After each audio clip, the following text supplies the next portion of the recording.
Hey, PK fans. All right, my name is Kendall, and I'm here to do a comparison, head-to-head, straight up, between the PKTX and the PK300, which is right there. So I have had the TX for about 3 years now, very shortly after they came out. Through all the years looking at the original, I wanted one. I really wanted a portable grill. I have some other grills that I use a lot, but really needed a portable grill. Love the design and all of that of the PK. Anyway, I came out with it, had to have it. I've cooked on it for about 3 years. It traditionally, or most of the time, lives in my RV, and I use it when I'm camping. We go camping at least 1 or 2 weekends a month. Long weekends, 3-4 day weekends, so it gets used a lot. And the longer I had it, the more I found it coming out of the RV and using it at home instead of some of my other cookers. I just love the thing. But eventually I decided I needed a second PK, and that was shortly after the 300 came out. So I looked at it and purchased it, and I've had it for about 6 months now. It stays here at my house, and I use it at least once or twice a week. And to be quite honest, it has kind of taken over from some of my other cookers, including a Weber kettle and some other ones that I have. I pretty much go to the PK all the time. I just love it. Great cooker. But anyway, when I was trying to make my decision, there were lots of unboxings and evaluations, reviews of the 300 and the TX and the PK original, but there's no head-to-head comparison to look at the improvements they've made and whether it enhanced the overall experience of using the cooker. So I thought I'd do that. Anyway, so we'll start with the TX, and I'll just go over some things I like and don't like, and then we'll compare those things to the 300. Anyway, so quick look here, for those that are familiar or may not be, the TX venting system, the top vents, exhaust vents, and the lower air intake vents are identical, and they're a simple slide. Have a little peg here, a little bolt that goes through and holds them in place. They work very well.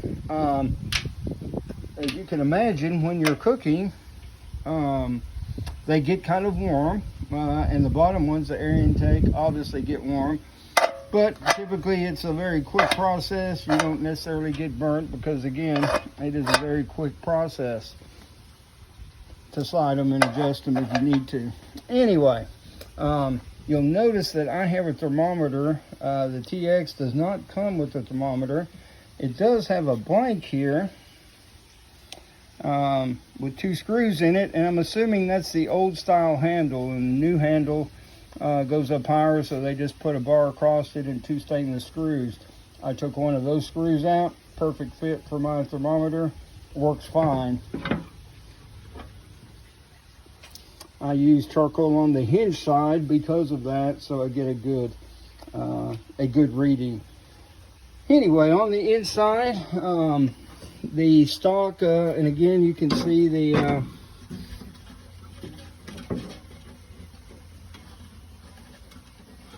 air intake slides, pretty much just like the top ones. And again, these are a little awkward. Personally, I leave whatever side my charcoal's on if I'm doing indirect, or both sides if I'm doing a whole bottom of charcoal for something really hot and fast like a pizza or whatever. Most of the time I've got charcoal on one side, on the hinge side, and I typically leave the air intake open throughout the cook, and then I adjust temperature with the top vents, as we talked about a minute ago. However, when you go to shut it down, they are kind of hard to get to, as you can see, and they are hot, and sometimes they get a little sideways, and you'll have to fiddle with it. Typically, I use tongs or just a rag, and it's not a problem, but it is a something that's there. So, anyway,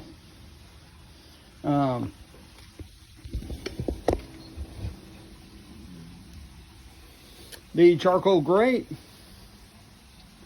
This is the stock one that came with my TX 3 years ago. You can see it's getting a little warped. Again, I use it a lot, so this is something that will end up being replaced sometime in the future, I'm sure. I swap ends. This is, obviously you can see this is the more warped end, and typically every time I cook, I swap ends lately, and trying to even it out, and then it's pretty close. But anyway, so this is something that will need to be replaced at some point in the future. Again, not a bad thing. I use it a lot. The hinges on the TX or the original, and for those that may not know, this is the original capsule just on the TX cart. Basically the same as they've been making for many, many years. It is made in Little Rock, which is a good thing. I live near Little Rock in Arkansas. Anyway, so I'm all about supporting industry in my hometown. As you can see, the original hinges, when it's closed, you just pick it straight up, take the lid off to dump your ash or whatever, and then lay it straight down. As you can also see, the mating surface where it seals to control your airflow is just flat all the way around. And to take the bottom capsule off in order to dump ashes, you slide the tray back and it picks straight up.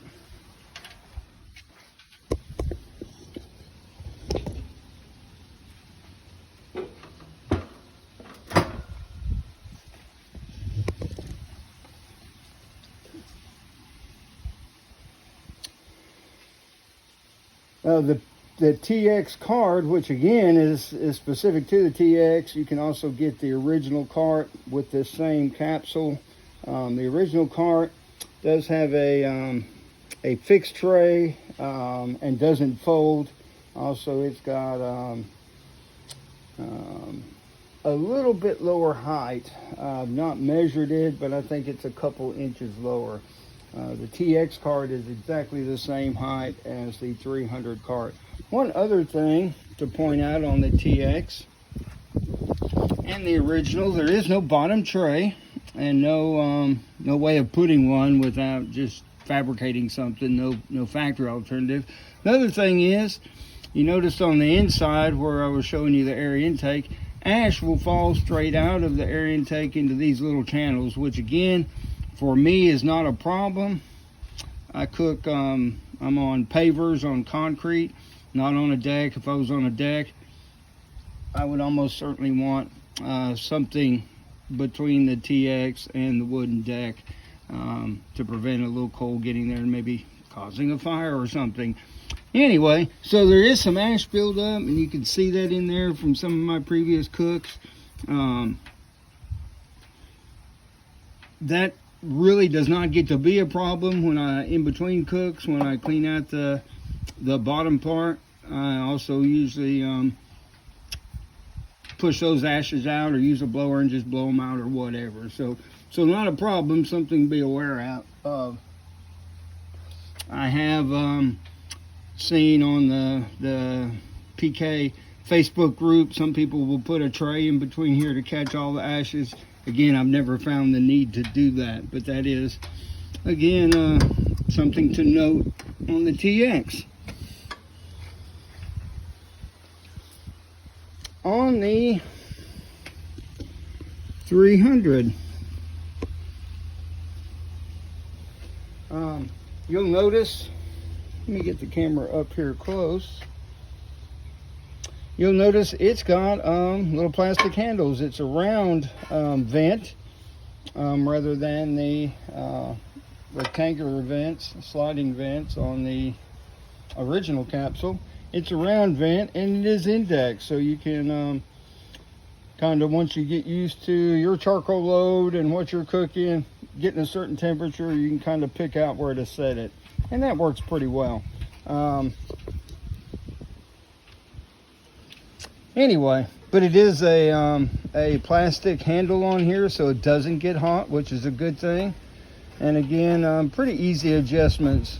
Probably a little easier to fine tune than the sliding ones on the TX, although to be honest, I've never had any problem controlling my temp on the TX. The bottom vents, air intake, are going to be the same thing. They've got an even longer handle. There it is. And same thing, you can kind of index it. However, real world use, as with the TX, I typically leave my intake vents open and then control temperature with the top vent. So not a big deal. I will say on the hinges on the 300, I like the design better. It looks more robust, looks sturdier, although I've never ever had a problem with the hinges on the TX. They just don't look as heavy, don't look as robust. This is the hinge that I like the look of. Same thing when it's closed, you simply pick it up, take it away if you're going to clean out the bottom or whatever, and then when it's in place, and it holds itself just like the TX. Couple things on material thickness. This is going to be about, again without measuring, down to the thousandths or something, very much the same thickness. I've noticed no problems with no differences in heat retention or any of that with either of the two. Good solid construction all the way around. Inside, where the TX had that rectangle that slipped and ashes would fall through, the 300 comes with these little ash covers made out of steel, and they fit over around that little channel, so they keep ashes from falling through the vents. The charcoal grate goes right on top of that. They keep ashes from falling through the vents very effectively. One thing that has concerned me, has not been a problem to be quite honest, but it does concern me, is as you're burning charcoal and ashes are accumulating, obstructing airflow. Most of my cooks are going to be 2 hours or less. I don't do a lot of ribs or pork butts that take several hours. I do some baby backs occasionally, but that's 3-4 hours usually, and it's never been a problem. But my concern is that on longer cooks, pork butts, anything like that, you could end up with enough ash accumulation to restrict airflow. Although with those lower temps on those type of cooks, you don't need that much air. So I have never observed it being a problem, but it's just one of those things that I see potential there. Maybe some of you that have used the 300 more for longer cooks, chime in on the comments below and let me know your experiences, what you've seen. Anyway, on to the rest of the 300. The charcoal grate on the 300 is a very nice unit. It's stainless, much heavier, different construction, better construction than the original. I haven't used this nearly as long or nearly as much, but as of now, there's no deformity at all from the heat. No problems. Again, it seems to be heavier material. It does have a frame around it, which may help limit the warpage from the heat or whatever. But anyway, we'll see. Time will tell on that. But as of now, I don't have any problems with this that I have had with that one, although that one's not a problem. It will be something that needs replaced at some point in the future. The cooking grid is very similar, fairly heavy duty stainless. It's hinged on this one. The hinge part actually comes out. Works fine. When I'm removing it to clean it out, I forget it comes out because the one on the TX does not, and I'll drop this. Again, not a problem, just one of those things that you say, well dang, I wish I hadn't dropped that. One other thing I would meant to say on the ash guards,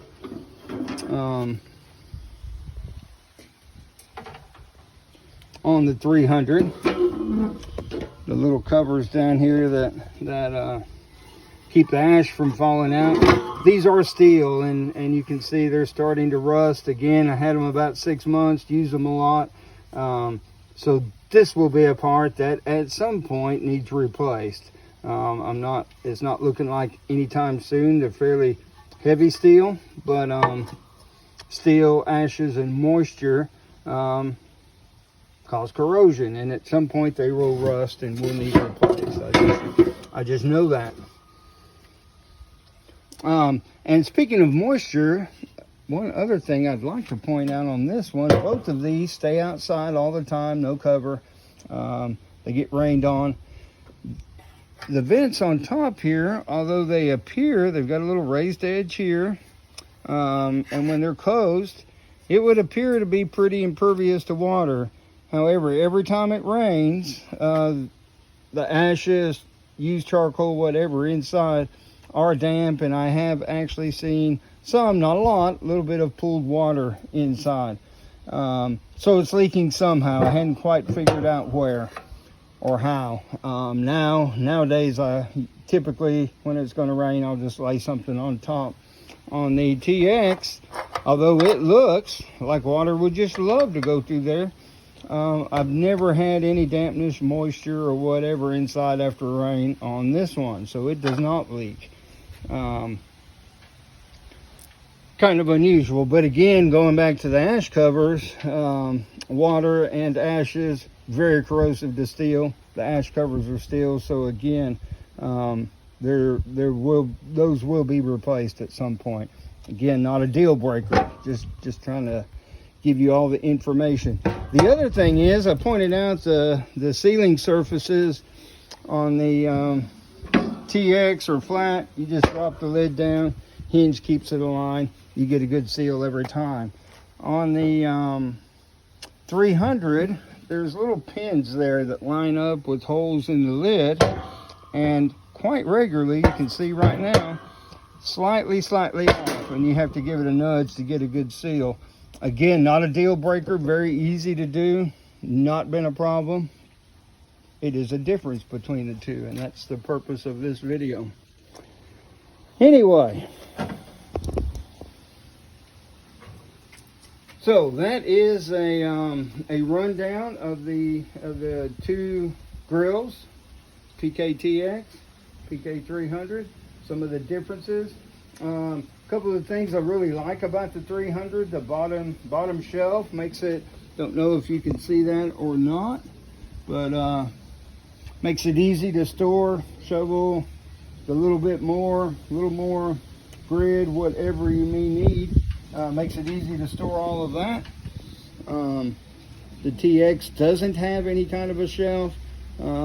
Typically I'll use S-hooks and hang stuff from this rail here, or set it here in my outdoor kitchen. I have shelves and places to set things. So again, not a deal breaker. I will probably do a follow-up video to this in a couple of days. I'll light them both at the same time, and we'll do a real look at getting to temperature, heat retention, holding temperature, all of those things. I've never done that. I've cooked on them both a lot. Both of them seem to do well in all of those categories, but I've never done a head-to-head. So we'll do that next. Anyway, like this video, share this video, and watch out for part 2. Enjoy your PK.